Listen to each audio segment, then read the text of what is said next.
Welcome to Nova News. I'm Lauren Dugan, a freshman here at Villanova. And I'm Myra Villas, also a freshman, and today is February 15th. Everyone on the VTV staff would like to wish you a belated Happy Valentine's Day. Love was definitely in the air this holiday. The Villanova singers came to dorms, classes, and offices to serenade lovers, while a flash mob surprised us on campus in front of the Connolly Center to raise awareness for domestic abuse. Everywhere, people were delivering roses and surprising their loved ones with gifts.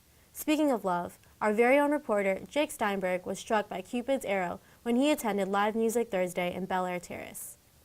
Musician Emily Hearn came all the way from Georgia to perform a beautiful set for students that Thursday evening. Let's see Jake's exclusive interview with the talented Southern singer. Hello, Nova Nation. I'm here with the beautiful and talented Emily Hearn. Emily, thank you for being here. Thanks for having me. I'm excited. So, Emily, before you perform tonight, I've got a couple of questions for you. Now, first, we all know you're a very talented musician, but I would like to know, how did you get your start in music? Actually, I wasn't always going to be a musician. I wanted to be a marine biologist when I was in high school, and so eventually I was trying to apply to schools and decided, well, maybe I'll just go to the University of Georgia because it's kind of close by, it's a great school, and maybe I'll study journalism. So I was confused going into college and started skipping class and playing guitar and writing songs, and all of a sudden it became something that I really loved. So there's a lot of venues around Athens, and I started playing in different shows and everything, so it just transformed into a career, and I love it. Excellent, very cool. Who are some of your musical inspirations? I don't know if you've heard of Brandi Carlile, but I love her. Excellent. She's so great. I love how genuine she is and how real her music is. I saw a show in Athens, which is where I live. I'm from a small town a couple hours outside of Athens, but I saw her show at the Melting Point, and it inspired me to do music. Wow, very cool. If Wildcats, if you don't know this artist, you need to look her up, as well as Emily's music if you haven't heard it. So Emily, your newest album is called Red Balloon, correct? Can you talk to us a little bit about Red Balloon, what it's about, some of the ideas behind it? Sure. It's my first album. Like I said, music kind of jumped into my life in a weird way that I wasn't expecting. So my first album wasn't as thought through. It's the second one. I just had 5 songs that I had written, and I just kind of put them into an album, and it was called Paper Heart.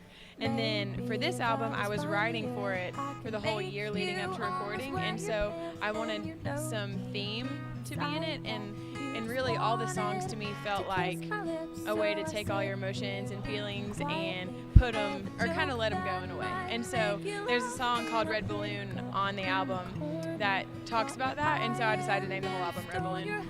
Very cool, very cool. And you're on tour right now, correct? So what's that? Is this your first tour? This isn't my first tour, but this is my first tour back in a couple months. So Excellent. Do you like it? Is it fun? I love it. It's great. It's refreshing to be back on the road. Yeah. What do you think of Villanova? Have you been here for a while? Have you been here before? I haven't been here before. I think it's awesome. It's beautiful. We were driving around campus just oh my gosh. We have a beautiful campus. See, that's why nobody skips class here. Well, Emily, I'm glad to see that you're having fun. We can't wait to watch you perform. And I don't know if you know this, but this is also our Valentine's Day episode of Nova News. And I had a question I wanted to ask you, Emily. Emily, would you be my Valentine?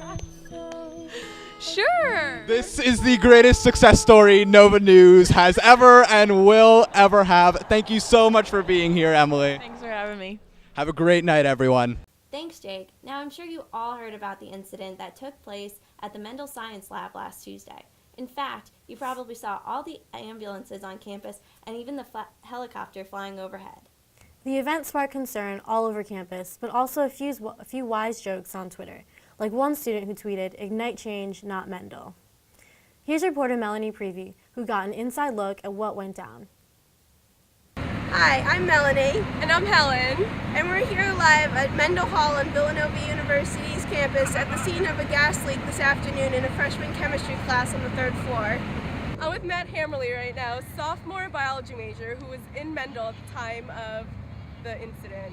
So Matt, where were you? I was in one of my labs on the 1st floor in the biology department, and the fire alarm just went off. We just thought it was a routine evacuation, not knowing this would escalate so quickly.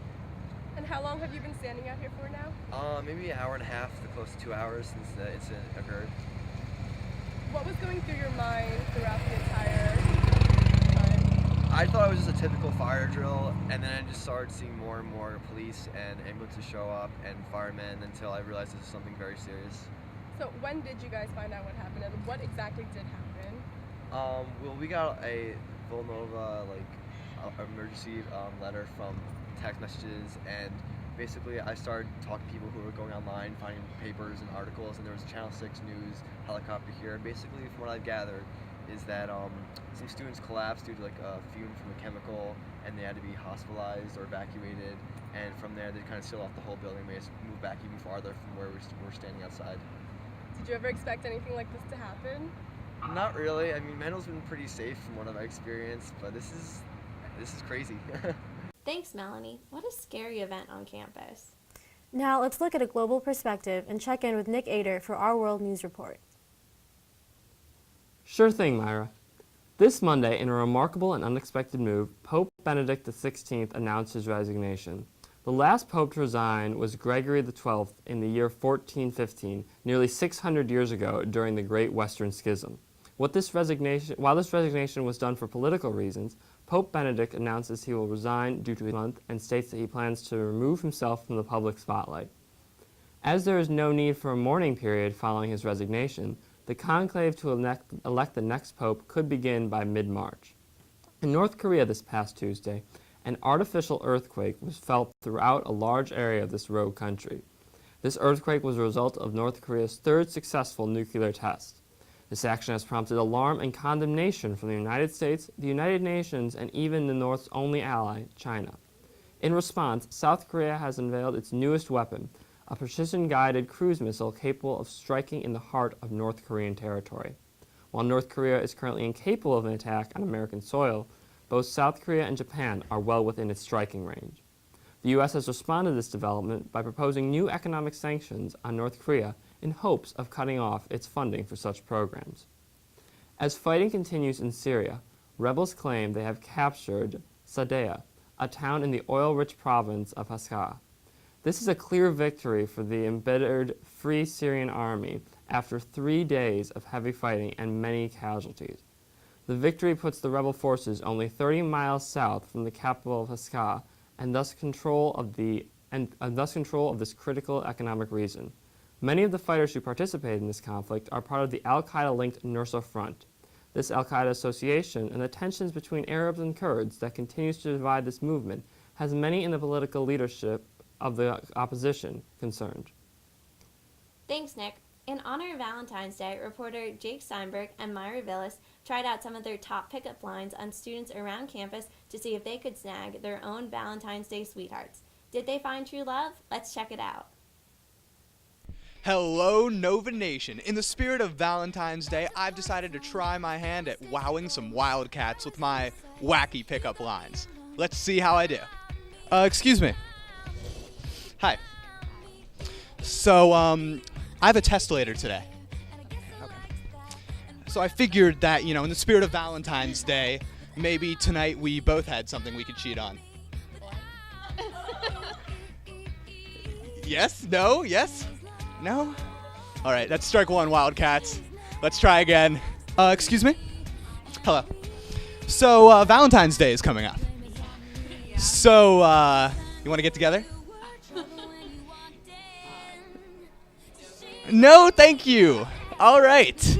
Strike two, Wildcats. Hello, Nova Nation. I am joined by Harrison and Mike, and I think I need some help in this pickup line department. I haven't been too successful so far tonight. So, Harrison, do you have any successful pickup line stories or anything that's been working for you? Honestly? Yeah. No. Oh. No pickup line. So it's not just me. Okay, that's good. How about you, Mike? I actually do. Funny you should ask, yeah. You're really attractive anyway, so, are you Jewish, by any chance? I am. Because you is really hot. Oh. Wow. Okay, I don't know how you Wildcats felt about that, but it was driving me pretty wild. Hi. What's your name? Christine? Hi, I'm Jake. I knew this was Christine, because Christine, I have a message for you. Oh, okay. It's true. I have a message from Cupid for you. Oh. He said that you need to give my heart back. What'd you think? What did you think? Was that a good? Would you go out on Valentine's Day with me after that line? Yes. Yeah. Oh, we have a success. Excellent. Thank you, Christine. The first success, Wildcats. Excellent. Thank you so much. Have a great day. I'm writing an essay on the finer things in life, and I was wondering if I could interview you. Absolutely.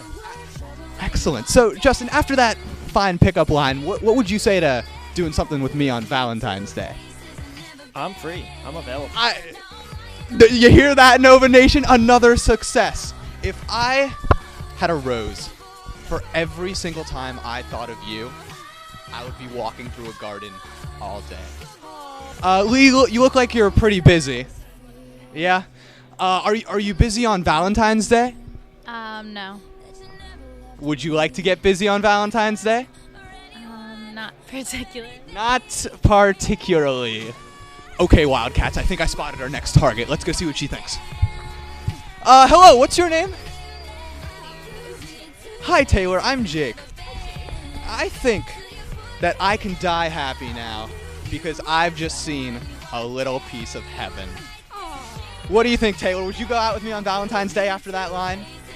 Why don't you take me in your horse-drawn carriage and let's go? The biggest success we've had today, Nova Nation. Thank you! So, Myra, what is your ideal Valentine's Day plans? I would say definitely taking in a good movie and a dinner with my celeb crush, Ryan Gosling. Oh, I second that. That concludes our show for the night. From all of us here at Nova News, thanks for tuning in. We'll see you next week.